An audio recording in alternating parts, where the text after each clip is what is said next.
Hi everyone, I'm Pamela Riccia from livingjoyfully.ca, and today we're trying something a little different. As you can see, it's kind of a round table focused on a single topic, and I'm joined by Sylvia Woodman.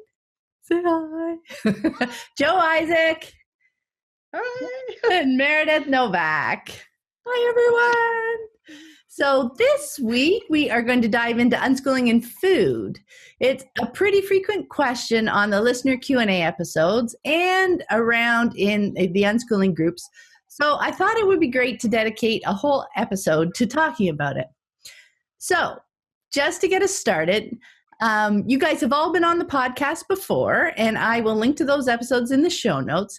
But can you give everyone a quick intro to you and your family? And why don't you get us started, Joe? Oh, okay. Yeah, my name is Joe, and I'm married to Brett. And we have one child, Kai, who is 12 tomorrow. And he is always unschooled. Sylvia. I'm Sylvia Woodman. My two children are Gabriella, who is 13, and Harry, who's 11. And they've never been to school. And I'm married to Jim, and I don't know what else to say. That covers it. And I'm Meredith. Oh, yep, I'm Meredith still. And my kids are Ray and Morgan, and Ray is 24 and Morgan's 16. And Ray got the full process package: homeschool, school, unschooling. But Morgan got to be unschooled from the start, so I've had both ways. That's awesome. All right, so let's dive right into our topic. I would love to hear a little bit about your journeys around food and control. So maybe an idea around what life with food looked like when you first began unschooling, and kind of where you have gotten to now. And I should have brought something to like roll the dice, the three-sided dice. Sylvia. Okay, let's see. Well, I'm very much, I feel like my personal relationship with food is still evolving, and I'm still thinking about it in new ways all the time. I feel like this is a big area for my own deschooling process. When Gabriella was born, I was going to La Leche League and was very heavily involved there, and was very sort of inspired and influenced by what La Leche League was talking about with food, which was, there was a big emphasis on, breastfeeding for as long as was, agreeable to both the mom and the baby. And so we were nursing for a long time. And also then they have some philosophies about parenting, and also about nutrition. And one of their philosophies about food was to eat a balanced diet with a variety of foods in as close to its natural form as possible. So that was definitely where I was coming from when the kids were small.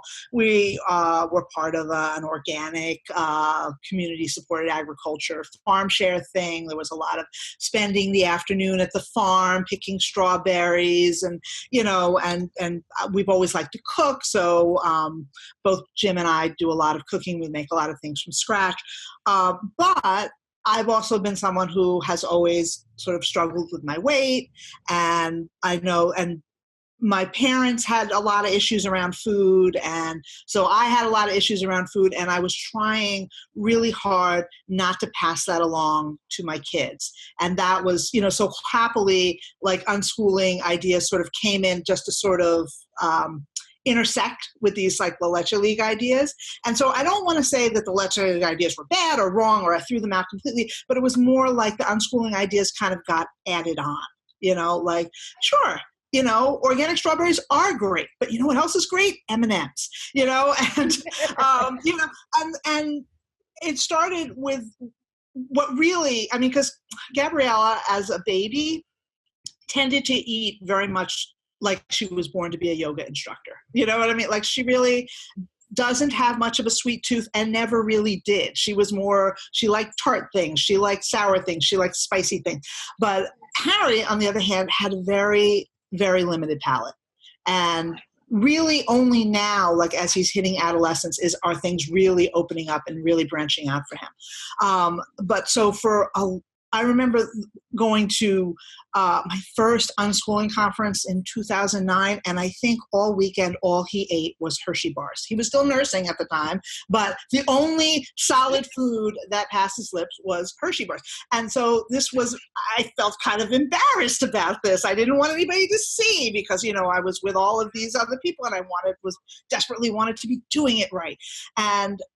But the problem was things I was still learning about my son is that he was and still is fairly introverted, and big crowds and lots of people and being away from home stressed him out. And when he stressed out, he shut down and he went with what he knew and what was, chocolate. It's smooth, it's sweet, it's creamy, it fills you up, you know what I mean? So he went with that, and he wasn't, even things that I knew he liked, he wasn't touching it because the rest of the weekend for him was stressful, but I was still learning. I didn't know that, these are the kinds of environments we should avoid for him. Or if we're going to take him there, we got to plan escape routes for him. We got to plan an errand to take him off site and feed him, but those were things that I learned as we went forward. So is that? Yeah, that's wonderful. That's great. Right? Okay. Can I jump in? Yeah. Next? Okay, because some of this is all so familiar with Morgan. I'm going to back up a little bit because I started out as like the stereotypical picky eater, and my childhood was, staring at the plate, trying to choke down 3 more bites. So if nothing else, I went into parenting with a decision that I wasn't going to do that. I wasn't going to fight about food. If nothing else, I was not going to fight about food. And Ray was the perfect eater. I mean, he had this huge metabolism. He would eat anything. He would complain about it, but he'd eat it. And, so we thought we were doing good. And then Morgan came along and took, conservative eating to master class level. And I don't even know where to start. I mean, Morgan's the kind of kid where other people say, oh, my kid doesn't eat. And then they list like 7 or 8 things that their kid eats. And I'm like, okay, wait, stop. Some of those things have ingredients. Not all of those things are white or come in a Fruit Loops box. Okay? Don't tell me what your kid doesn't eat. And like Sylvia said, with like stress, and she also had a tiny appetite, and any kind of stress, it would just go away entirely. And so if we were visiting, if there were people, my kid could subsist on milk for days. There was one summer she subsisted on milk, which was the ultimate masterclass in how not to panic with a picky eater. But yeah, I remember the first unschooling conference we went to, and we go to like the big eating place, and my kid is like curled up in a ball in her seat and can't function, but at the same time, I'm noticing for the first time in my life, I'm in this room and I'm surrounded by families, and nobody's saying you have to take 3 more bites. And it was like,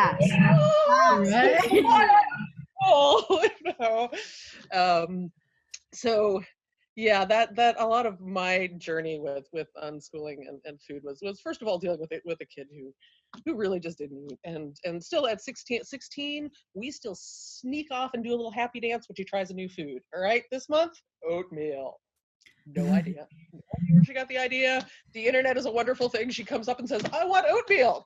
And we're like, have you made her oatmeal? I've never made her oatmeal. How do we make her oatmeal? She ate it. She ate the whole thing.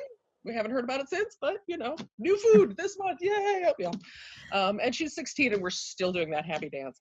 But she's, trying new things. It's just a different lifestyle than a lot of people have. But we're not fighting about food. We're able to do the happy dance instead of like, day after day be like, okay, come on, kid, just eat it. Which they all like the child do.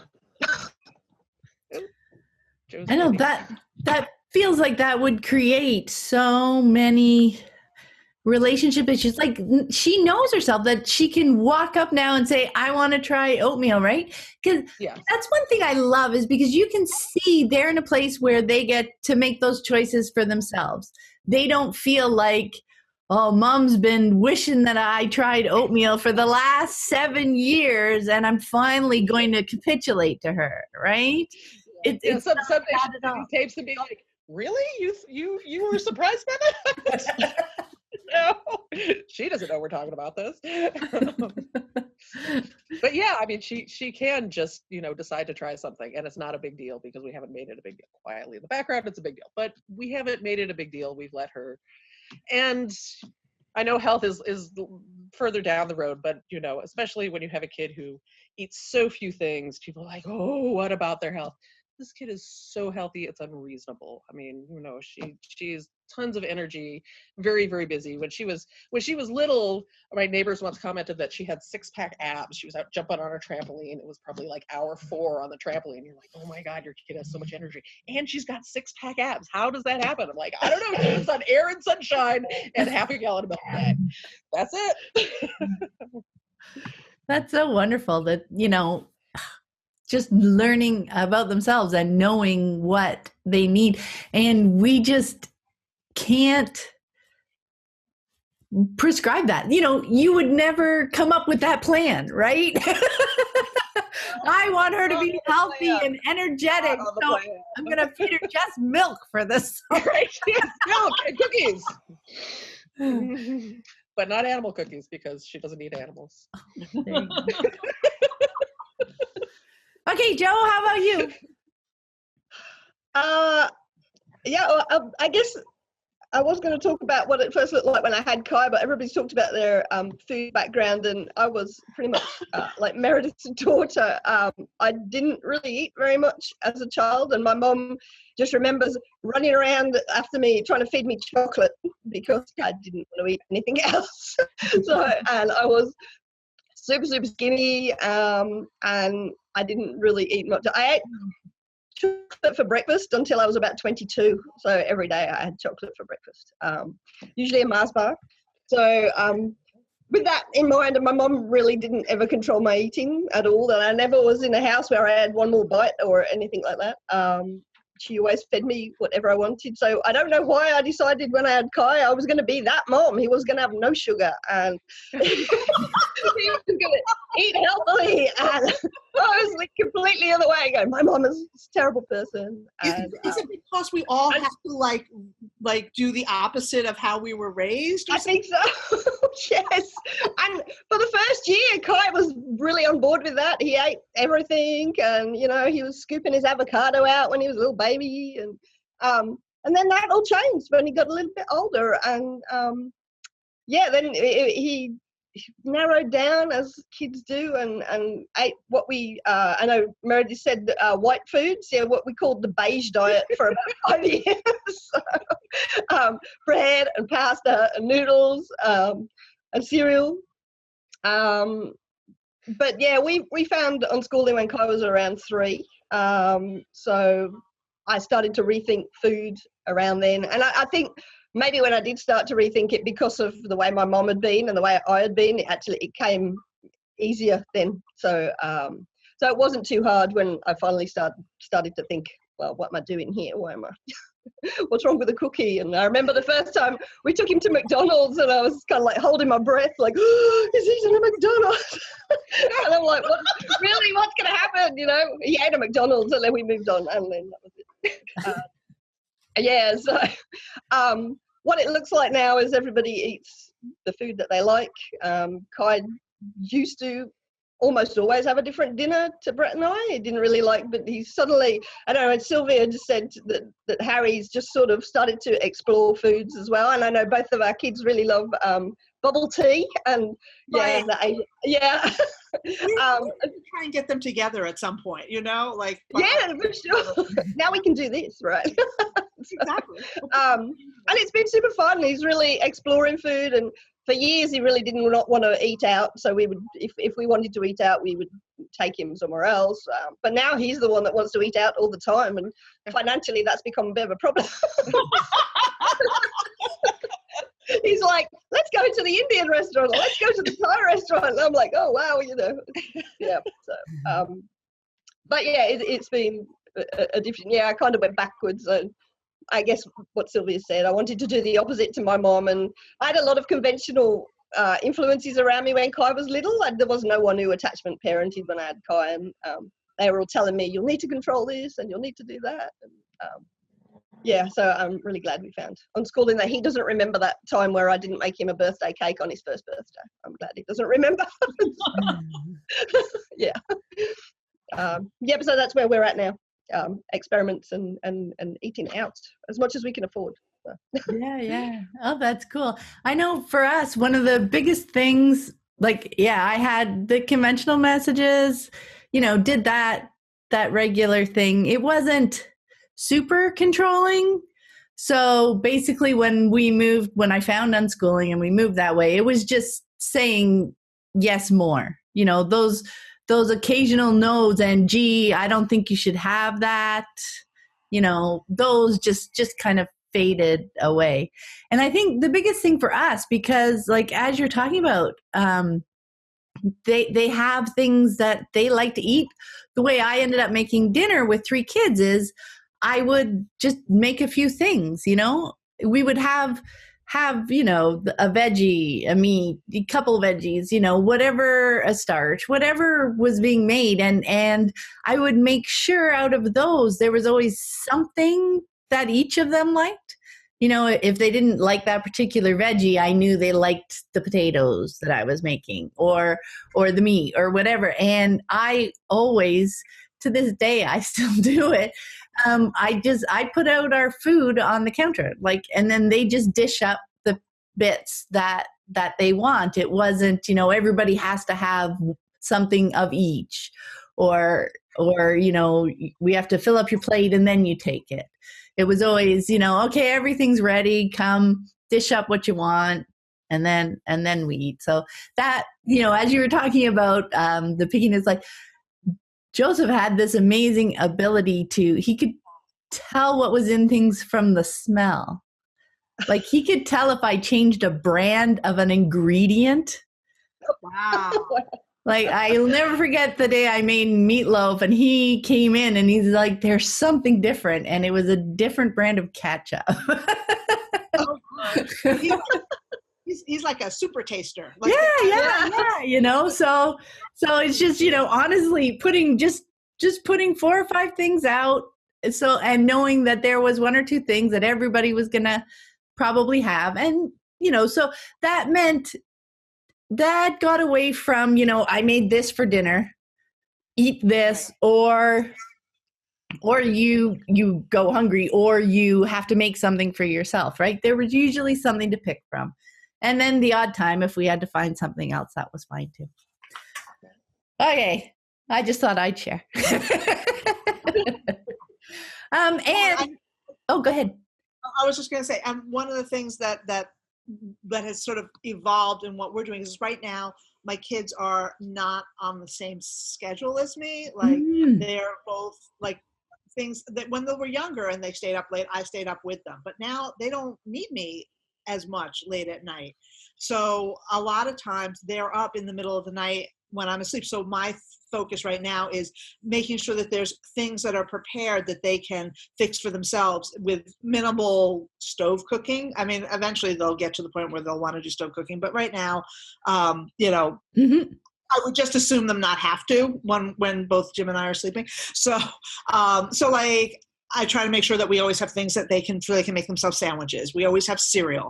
Lately, Gabriella has been on this vegetable soup craze where I've been making the soup, and as it finishes, she's letting me know so I can make another pot. And she's eating it a cup at a time, a bowl at a time, But these are so that there's things available. So even if I do cook something fancy for dinner, if they're not feeling it, they don't feel obligated to eat it, and my feelings aren't hurt if they don't want to eat it, If that was a big thing I had to get over too, I cooked this, and I worked at it, and what do you mean you'd rather have Cheerios? And and I had to get over that. I had to let that go, because if I don't want, because I'm cooking, I can always choose what we're making, I can always choose to make the food that I like, And so that was a big shift for me to understand that, like, oh, why shouldn't they be able to eat what they want, just like I want to be able to eat what I want? So my job is to make sure that there's stuff that they like there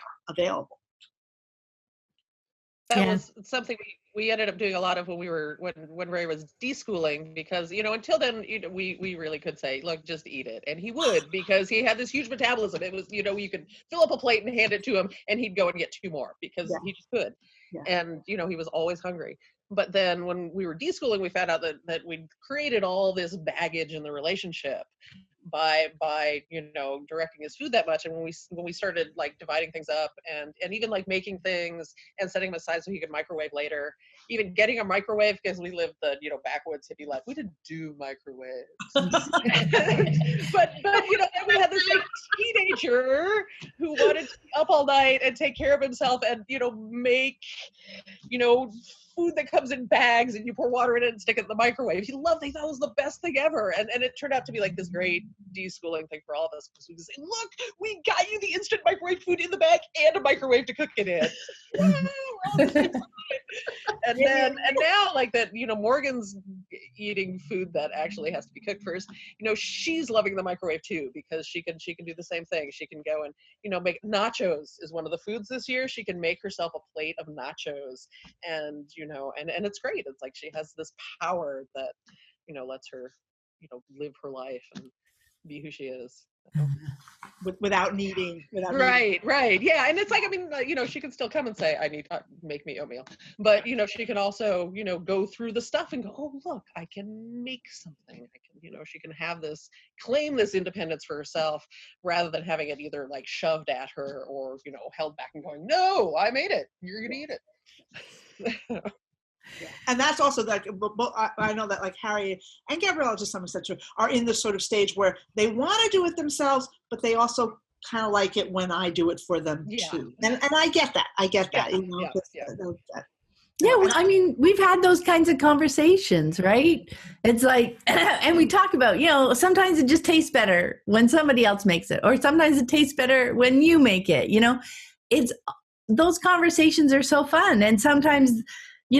Some mornings Mike will be like, can you, and I'll ask him if he wants something. I would just love if you could make some French toast, but then other mornings he'll get up and he'll make himself his breakfast, and we'll, between the kids, we'll like share recipes. Sometimes we'll get into that. Oh, they'll want to try something. I'll say, just, write it on. We keep our paper on the fridge for the grocery list, right? If you come across something you want to make, just make sure you write down any ingredients we don't have, and I will grab them next time we're out shopping, stuff like that. And Lissy, she was just turned 18 when she moved out, and she had been cooking and baking and stuff at home some, but it's so fun now, just to get the text, hey, your cinnamon bun recipe, where is it? Can you send that to me? It doesn't stop. It's just, food is just something fun that we connect over sometimes. And sometimes somebody's making it and sometimes somebody else is. And it's been really fun to see how that has evolved over the years with them. Okay. So anybody have anything else to add before we move on? That gets into the whole thing about good food, junk food, and why it's not so great to separate them. Yeah, that's the next question. Way to go, Sylvia. Basically, yeah, I want to talk about food fears. I wrote here, the one that comes up most often, I think, is the question of food and health. So, for example, sugar, and when we junk food, good for you, bad for you, when we first contemplate releasing that control over their choices, so often we envision, I know I did at the very beginning, and we see that in a lot of questions, right? That, well, if I don't control what they eat, they're just going to eat sugary foods, right? They're just going to have chocolate for breakfast every day. Perfectly healthy. No. the challenge, especially for people deschooling, I think, is because those choices have been so tightly controlled for the child, they will often be drawn to those, right? And it can look like a self-fulfilling prophecy that all our fears are coming true. So I just thought I wanted to see what you guys thought about what you would share with someone who's smack in the middle of that deschooling phase and is starting to get a little worried. So why don't you start, Joe? Okay. It's well, the fact that I wasn't limited and I ate chocolate for breakfast, probably not the best thing to start with, but yeah.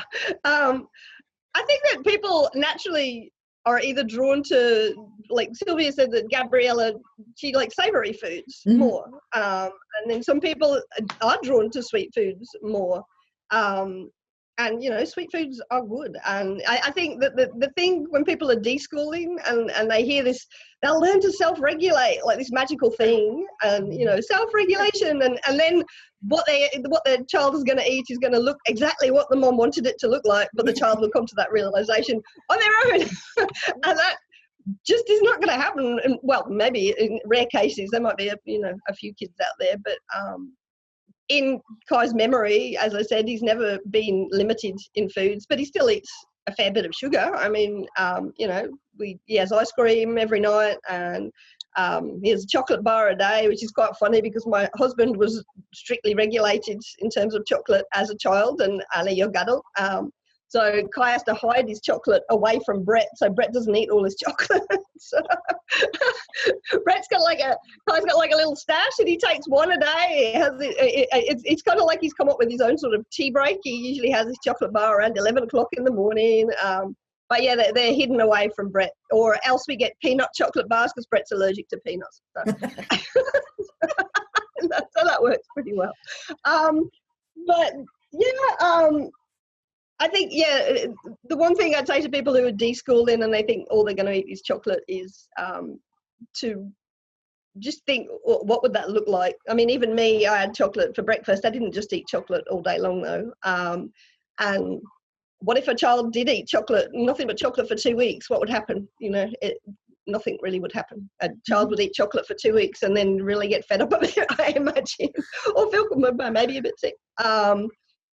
But And look at the food they're eating over a longer period. So, you get people who are really freaking out and they go, we started deschooling 2 days ago and all they've eaten is Fruit Loops, And you're like, oh, it's 2 days. Perfect yet. Yeah, they haven't self-regulated. So look at it over a longer period of time. A long period of time and shut out, get rid of the idea of self-regulation at all, because I think it's where people really trip up on, and it's not just food, it's lots of things. They're expecting self-regulation to look like the kid's going to get up and eat, I don't know. I'm trying to think of something really super healthy that all moms would agree on, but all moms are never going to agree on what's super healthy anyway. So, yeah. No matter what you feed your child, someone somewhere on the internet is going to tell you that it's poison. Oh yeah, yeah. Like I remember when the paleo diet came out and everybody was talking about how terrible beans were, and I'm thinking, and rice, and I'm like, rice and beans are poison? Wait a minute, and like so I'm figuring it's only a matter of time before someone's going to have a diet that talks about how the evils of kale. Oh yeah. But it gets to the point where there is no diet that is optimal for every person, and the optimal diet for you during every different stage of your life is going to be different. Like an optimal diet for someone who's pregnant, or someone who's in menopause, or someone who's 8 years old. It's not going to be the same. It's not going to be the same. And I'm starting to see this in my own life. The things that I love when I was a kid, and now I'm like, I don't love that anymore. I want to eat different things now. So I think I eat vegetables for breakfast now, not chocolate. I just wanted to say, I think that is such a great point there in, against what you were talking about, Joe, with self-regulation, right? Because self-regulation gives the impression that the child is going to externally control. what they're doing, right? But no, it's about listening to the messages from your body and following those. And like you were saying, Sylvia, those can change over time. They can change, monthly, weekly, seasonally, and if you're looking for self-regulation and you're looking for your child to take external control, you're looking for their eating patterns to look the same all the time, which is not different. When they may get a message, they may be feeling like they need more protein for a while, or they need more, vegetables, whatever, like maybe it's minerals or something that they're lacking, and they may not even know why particularly they're drawn to certain foods. But once you relax that control and you start to watch for those patterns, like you were saying, over the longer term, right? You look over weeks, over months, and you start to recognize those patterns, and they start to hear those messages, and it's just so cool. Meredith, what about you? I think even over years, as they grow and they go through big growth spurts, I've noticed that Kai, just before he grows, he really wants carbs, and then he really wants proteins, and then yesterday he said, I want spaghetti and meatballs. I'm just going, what? I've never made spaghetti and meatballs. It's just not anything I make in our house. I went, okay. And then Kai eats kangaroo meat. Sorry, everybody who thinks that's terrible, but we eat kangaroo. So the kangaroo meats I bought, so I made kangaroo meatballs. And we had I made the spaghetti, and Kai was standing next to me in the kitchen last night, and just we were talking about having fun with food, and I said, hey, I want to show you how you know your spaghetti's done. And so we threw it at the wall, and I said, if it sticks to and I said, this is really important if you're ever a backpacker or a student. This is important. And he's just looking at me going, Mom, do people really do that? I'm like, yeah. So yeah, I think maybe we're in a protein phase at the moment. You have anything to add, Meredith? Something I've been thinking a lot lately is I think one of the things that's happening as we end up having more global families, having like more varied like roots to our families, is that we can predict what our kids are going to eat even less. I mean, I think there probably has been a time when, kids could kind of be expected to mostly grow up eating the things their parents eat and liking the things their parents eat, because everyone around ate the same way, and your local genetic group had evolved to deal with certain kinds of foods, and we can't count on that anymore. Even those of us who are mostly European are often from all the corners of Europe, and and some of us are from much farther flung roots than that. So we don't have, I'm just looking at the various food sensitivities in my own family. Like my partner is sensitive to certain kinds of legumes, and I'm sensitive to certain kinds of fruits, and Morgan is Morgan, and Ray is sensitive to certain eggs, and also certain kinds of, he's one of these people who tends to get candida kinds of things, and that ends up being a genetic thing through his biological mother's side of the family. So if we tried to feed Ray the way Morgan eats, he'd be breaking out in horrible oozing rashes all the time, and that would be bad. So, if we tried to feed Morgan the way Ray eats, she just wouldn't eat. Because now that he's done the deschooling thing, he does rice and beans. He's like a hippie. He likes it. It works for him, and it works with his body. And and so it's something to, because I know some people say oh, but isn't it more natural if we, wait, do you even know what's in your genetics? I don't know what's in my genetics. I have no clue. And and we don't know how that plays out through the history of food and the history of epigenetics and all of that other stuff. I mean, we're all stuck sort of fumbling along trying to figure out what works for us. And I think a lot of adults go through this process where something didn't quite work right in their home with the way their parents were eating, or there were control issues, because that always gets tangled up in food. And so you get to young adulthood and you experiment with food and you find something that works great, and then you want to share it with your kids, but your kids aren't you. And it's just the thing. bad. Still not you. Yeah. One of the things that I like, and this is where I like to defer to Jo all the time because she's scientist, but like I think our bodies don't care about the food. You know what I mean? Like the body is like relentlessly trying to break everything down to sugar pretty much. And they don't care whether it came from a home-baked, lovingly kneaded loaf of whole wheat bread, or a Twinkie. Like the body does not care. It's just going to relentlessly digest it until it becomes the glucose that's, fueling our brain. Right. And there was a weird little exchange on one of the Facebook pages today where we were discussing about whether local honey was different than any other kind of sugar. And I was like, I just don't think I just don't think it matters. I don't, there's good reasons to support local farmers and to eat seasonally and whatever. But as far as like your blood sugar is concerned, I think sugar is sugar is sugar is sugar. I don't think it matters how processed it is. Does that sound right? That's what I think. But yeah, well, and especially for kids, because kids use so much more glucose in their brain than adults that they just like eat it up. That's not fun, but yeah. Yeah, because I think the simpler the sugar for kids to use up in their brain is better, right? Because it's their bodies work less hard to digest it, right? Yeah. Yeah, and definitely there are things that Ray could eat when he was a kid, and high energy, high metabolism. Oh yeah, all the time. But then as we were talking about, now that he's in his mid-20s, he does need I don't know, he does better with brown rice than white rice. He's done the whole like elimination diet and check things out, because if he gets foods that are too refined, it does show up in this like weird skin condition.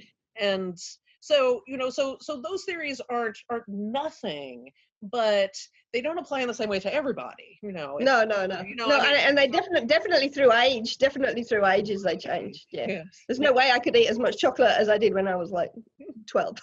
No. It'd be good though. It'd be good for an hour.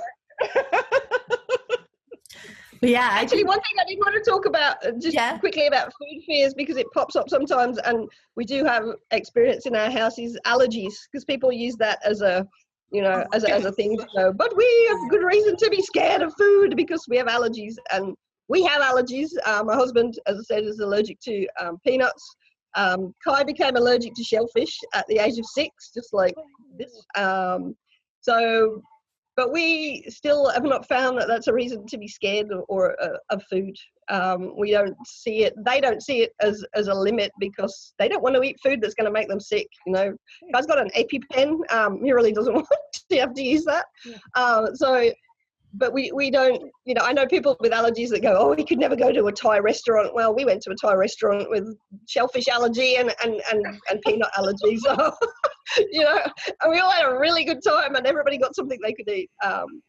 So obviously they're not super anaphylactic. I know there are people that can't even sniff a peanut without having a reaction, and we're not that bad. But just for general allergies, I just don't think that it's, you don't have to fear the food and restaurants these days are more than well aware of cross-contamination, and they don't want you to have a reaction in their restaurant. That's bad stuff for them. So I think we just haven't found it. There's times where Kai says, "Mom, you're so lucky you're not allergic to anything," and I go, "Yeah, that's true."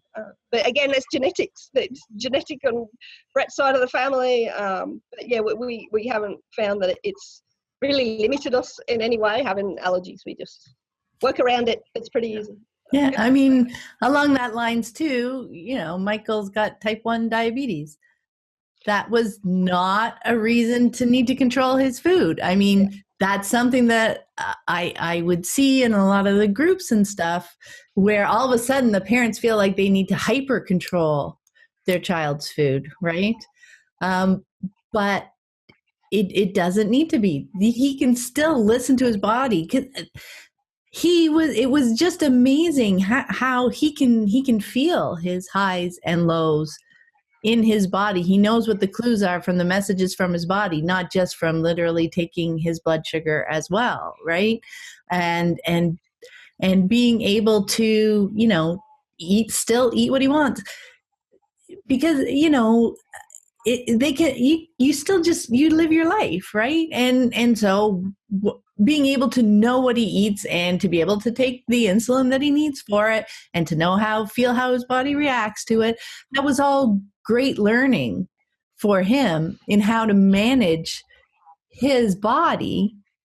Versus if we came from the outside with lots of controls, he would not have had any of that experience while we were here to chat about it, to play around with it, to bounce ideas back and forth, etc. before, he was controlling it on his own eventually. I mean, and it's still just a conversation that we have whenever. Did you have something you wanted to add, Meredith? Yeah, this is so much the way unschooling handles all kinds of limits. It's rather than seeing them as like dead ends and having basically having limits make your decisions for you. It's like, whoa, hey, let's problem solve this. What can we do with this? Yeah. Is there a way around this? Is there a way to substitute for it? What are the options? And it works with food just like with anything else. It doesn't have to be like, oh, we have this limit. No, it's, instead of, okay, we've been watching a lot of SpongeBob here, so I'm thinking, use your imagination.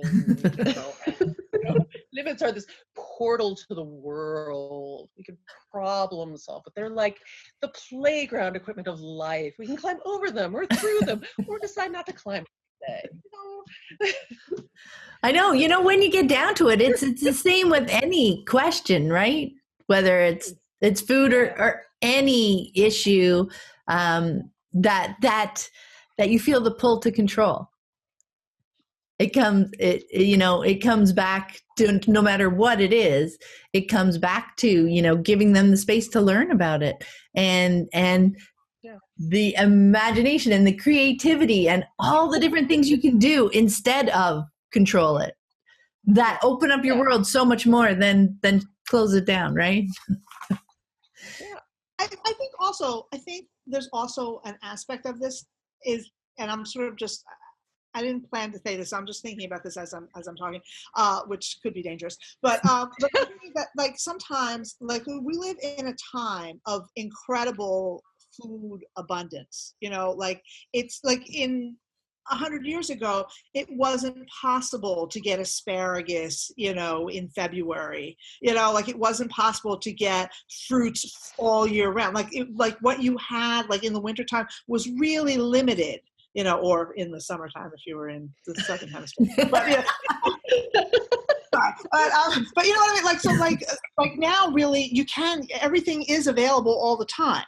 And so I think sometimes people seek out consciously or unconsciously ways to sort of limit things just because the overall choice is so overwhelming. To walk into some of these big grocery stores or warehouse stores and there's just food up to the ceiling, and how do you make sense of this and how do you know what to buy? And so sometimes I think people make artificial limits. And again, I think sometimes this is done unconsciously just because it's just too much to cope with, and especially when you're a mom of little kids and you're sleep deprived and you want to do right by these people, and you just, it's hard to know. So it's okay to say, and then they say, well, okay, we're just going to eliminate this whole aisle and we're just not even going to walk down this aisle, just because it's just too much.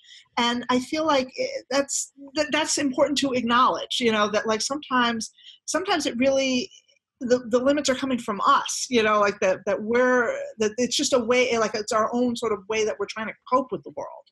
And I think just recognizing that is a first step towards thinking okay, maybe it is okay to add some things back in, especially if you have been limiting in the past, rather than just with bedtimes, don't just say, whoa, we're unschooling now, you never have to go to bed again, what I mean?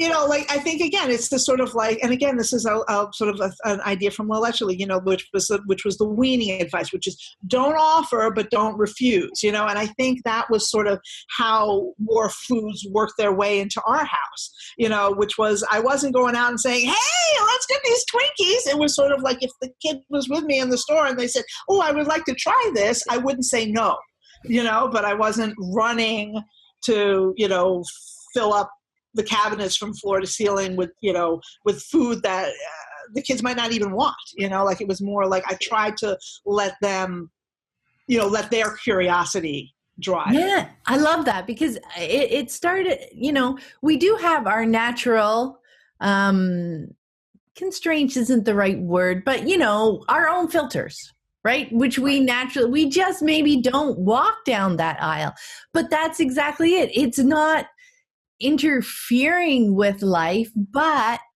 if somebody discovers it and they say, hey, I'd like to try that, and you're like, I never even thought of that, let's try it. You know what I mean? In anything, whether it's food or an experience, anything like that, we can't do everything, right? So there are kind of natural filters that we ourselves personally bring to our family, but it's not like we're locking them in a closet, right?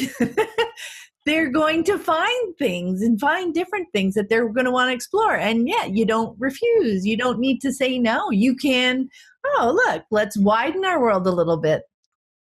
Because we're a family, we're going to widen it however the people in our family are interested in pursuing things, right? Yeah, I think that's such a great point. And like, what I've noticed with my kids is that things like, because on the one hand, like, I had this thought about Harry that, he's got this really limited palate and he's kind of conservative eater, doesn't like, I tried to avoid calling him a picky eater, and that kind of thing. But it was very much how I saw him. Yeah. But recently, I've really had to reevaluate that, because he is, exploring more of the world. He's watching things on YouTube. He's watching, things on Netflix. He's seeing commercials for things. He recently Japanese anime has gotten huge with the kids, and so they are seeing all kinds of Japanese food, and they're suddenly and that's part of where the interest in bubble tea came from. And one night, it was like 11:30 at night, I was pretty much half asleep on the couch, and Harry comes up to me and he's like, Mom, we should try to make katsudon. And I'm like, what is katsudon? Well, thanks to Google, I looked it up and I found out what it was. And I'm like, you want to eat a fried pork chop on rice in broth? And I'm thinking, you don't eat any of those things. But I kept that to myself. I did not say, to my credit, I did not say, no way, you don't eat that stuff. And so we went to the grocery store and we bought those things. And I went to the Asian grocery and I found instant dashi powder and to make the broth. And there was seaweed in it and Japanese wine, and so we got all those things and we made it, and he ate it and he liked it, and I think part of it was because it was his idea, like, it was not my agenda. Oh, hey, I made this thing, I think you should taste it, and I feel like that was like a sort of like, we're banking positive experiences with new foods, and so this is the thing. I was like, oh, my kid never tries anything new. Well, would he try a new chocolate bar? Would he try a new kind of cookie? Some kids won't, but like we did a lot of building on what we know. Like, I knew he liked pancakes, that was something we were feeding them since they were toddlers. So, pretty much every culture has a pancake. So we tried a tortilla, which led to quesadillas, and we tried a crepe, and we tried, and a blintz, and, and some things were yay and some things were nay, but, but he was willing to like build on things that he already was eating. So that was exciting too. Oh, that is really interesting. I love that. Okay, let's move on to, a situation where some people have strong principles around food, right? Some people choose to be vegetarian or vegan or whatever food, things, what they found works for them, or what, they feel comfortable, their eating patterns, etc. So I'd love to chat about ways that parents can live those principles without controlling their child's food choices, and talk a little bit about why that's important. I mean, I think that kind of has shone through this conversation. It's important for them to discover their own needs, but sometimes it's really hard because we've done all this research and we believe this is how a person should eat. It's the way we're comfortable eating. And it can be really hard not to think that's the best thing for their child too. How about Meredith? Why don't you get us started? Okay. We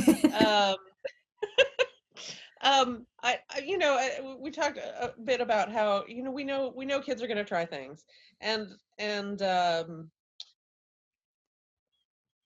know where I'm going with that. I had notes. And I think it's important to recognize that your kids are going to want to try things, and kind of deal with whatever issues you have about trying them in such a way that you can facilitate your kids' exploration, even if it doesn't mean you're doing it yourself. Okay, like I'm a vegetarian, and my partner was a vegetarian for years and years, and Ray got to this point where he wanted to eat meat, and my partner hadn't grown up cooking meat, so I was the one who was like, okay, I know how to cook meat, I can do this. But and so I did, but at the same time I also found like friends and other people with whom he could like eat meat food, because he's a social guy. He didn't want to just like have me like cook him something in the corner, put it away, be like, all right, here's your, I'm not going to tell you what I think about it, but here it is. Eat it because I love you, I'm leaving the room. But he could sit down, because sharing food is a social thing. It's a way we connect with other people. And and I know that as a vegetarian, it's it's important for me to have vegetarian friends so that we can eat together, and I'm not because that's no fun at dinner. And it's true, anytime your kid wants to eat something that's outside your comfort zone, it's not just a matter of like, okay, how can I facilitate this so my kid can explore the world? Help joyful, positive social experience with food, because it's so much of what food is this social experience. And and maybe it means finding a friend who eats it. Maybe it just means like giving the neighbor money to pay for all the hot dogs your kid eats. I actually have a childhood story. There's this kind of bread called Italian bread, which is just this like plain bakery bread, usually has sesame seeds on it. For some reason, my parents refused to buy it, and they said the things that parents say, we don't eat that. I have no idea why. They were in a pumpernickel phase, I think. But I love with this stuff at a friend's house. I would go over to this friend's house after school and eat an entire loaf of Italian bread because I loved it so much, and this friend, ultimately it kind of cost the friendship, because I was the weird kid who came over and ate a loaf of bread, and, because my parents wouldn't buy a $1.50 loaf of Italian bread, because we don't eat that. And I've been at even like unschooling conferences where it's like, oh, if this kid comes to your cabin, be aware he's going to eat all your dairy products. Just so and the word goes out, and and on the one hand, okay, putting kids in situations where they can explore, but also be willing to help your kid explore, be willing to help the other families, so that you're supporting the relationships your kid is building, and and not just saying, okay, somebody else deal with this problem for me. So that's my thought. Yeah, that's great, Meredith. Joe? Yeah, so I guess I want to go back to about having the parent having principles around food. I mean, and Meredith said she's a vegetarian, and also I want to go back to something Meredith said before, is that our kids are not us, and they will come to their own conclusions about about ethics. I mean, I was a vegetarian for 20 years. I was a vegan for 2 years, and now I eat kangaroo. So I've changed my skin.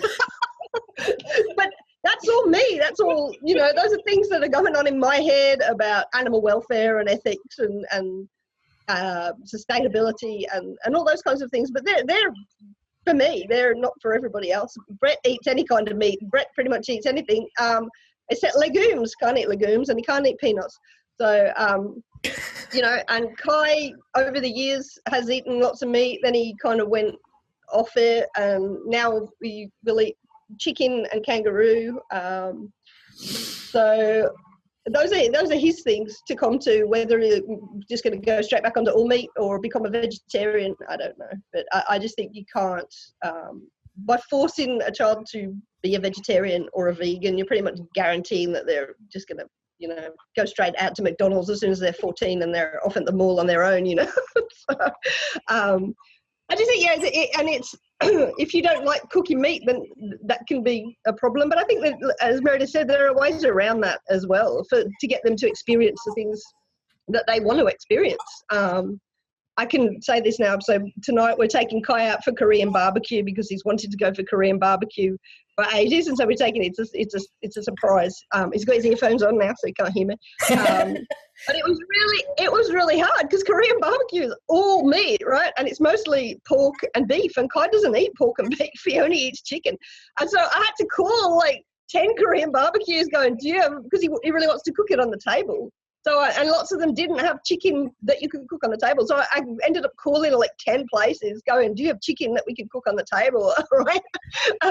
So anyway, we found one. Yay. So, but yeah, it was hard. And there are ways around things. And they even do vegetarian. They've even got a tofu that I can do on the table. So I'm pretty excited about that. Sweet. Sylvia? Well, I was thinking more about people who have deeply held beliefs about food, like ethical beliefs, religious beliefs. I'm thinking about friends I know who keep kosher, or, so that would mean pork is out, shellfish is out, mixing milk and meat is out, a lot of different cuts of meat are out, and I'm thinking, and it's very challenging if you're trying to keep kosher and unschool, and your kid now wants to know what all the hype about pepperoni pizza is, you know what I mean? But I'm thinking, I want to think that if that was me and that was my kid, that I would, maybe we wouldn't go any place locally, where we're likely to run into the rabbi, but I might, okay, well, it's possible we could be in another city, and that would be a great time to try, to try something. But I feel like I don't want my kid sneaking around. Like, I don't want my kid to feel like they have to lie or they have to sneak around. Like, I want my kid to feel like that they can talk to me about this, and because I would also think, like, if you're keeping kosher or you're an ethical vegan and your kid is thinking about wanting to explore something that doesn't line up with your parents' views, like, that can cause a lot of, that can cause a disconnect. And I think the main thing with unschooling is that you want to stay nice and connected with your kid, and you want to feel like you can be the trusted resource, that you're their friend, you're on their side. You want to help them explore the world safely, So that's where I'm going with that. Yeah, I think anytime you choose over anything, you were talking about comfort zones earlier, Meredith. If you choose to draw a line in the sand over something, you need to understand the consequences to the relationship that are possible there. Because when you choose to draw the line, you're also putting them in a position where they now need to choose whether or not they're going to go behind your back, even if that's not something they would want to do. But now something's even more curious. You know what I mean? Right. Because this is something they have not been able to explore, and they haven't been supported in exploring. And, it's something that other people do. They see, people enjoying, whether it's pepperoni pizza or, whatever, bubble tea or whatever it is, that it, they're, maybe that's an acceptable risk to you, because I mean, it's your life and it's your family and you're making these choices, but it's don't think that, like, and you mentioned before, Joe, when they're 14, they can run out to McDonald's. You can't just draw that line and expect that they're going to forever just follow just because that's what you said. They're a person, they're exploring, they want to find and learn and figure things out for themselves, right? So,